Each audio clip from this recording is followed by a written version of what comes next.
கேழ்வரகு புட்டு செய்கிறதுக்கு இன்றைக்கி நான் 2 கப்பு கேழ்வரகு மாவு எடுத்திருக்கேன். இதோட கொஞ்சமாக தூள் உப்பு சேர்த்து மிக்ஸ் பண்ணிக்கலாம். இப்போ வந்து தண்ணி இது கொஞ்சம் கொஞ்சமாக சேர்த்து தான் பிசையணும். இது கடையில் வாங்கின மாவு தான், அதனால் வறுக்கலாம் எதுவும் தேவையில்லை, அப்படியே நம்ம பிசைஞ்சுக்கலாம். இந்த மாதிரி பிடிச்சி பார்த்தீங்கன்னா உதிர்த்து விட்டால் இந்த மாதிரி வரணும். லைட்டாக கட்டி கட்டியாக இருந்தால் ஒன்றும் பிரச்சனை இல்லை, வெந்துடும். இப்போ ஒரு பவுல் எடுத்துக்கோங்க, அதில் கொஞ்சமாக நெய் சேர்த்துக்கோங்க. அதை எல்லா பக்கமும் ஸ்ப்ரெட் பண்ண விட்டு கொஞ்சமாக தேங்காய் பூ மாவு, கொஞ்சம் தேங்காய் பூ மாவு, அந்த மாதிரி எத்தனை லேயர் வேணுமோ அத்தனை லேயர் போட்டுக்கோங்க. ரொம்ப அழுத்தி வைக்கக்கூடாது, லேசாக அழுத்தம் கொடுத்து வச்சா போதும். அப்போ உள்ளே டக்குன்னு வெந்து வராது.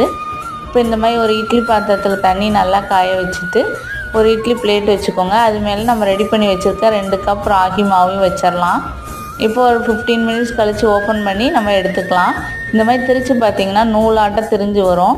இப்போ இதை நான் நாட்டு சர்க்கரையோடையும் சர்க்கரையோடையும் சர்வ் பண்ணிட்டேன். நம்ம சூப்பரான ராகி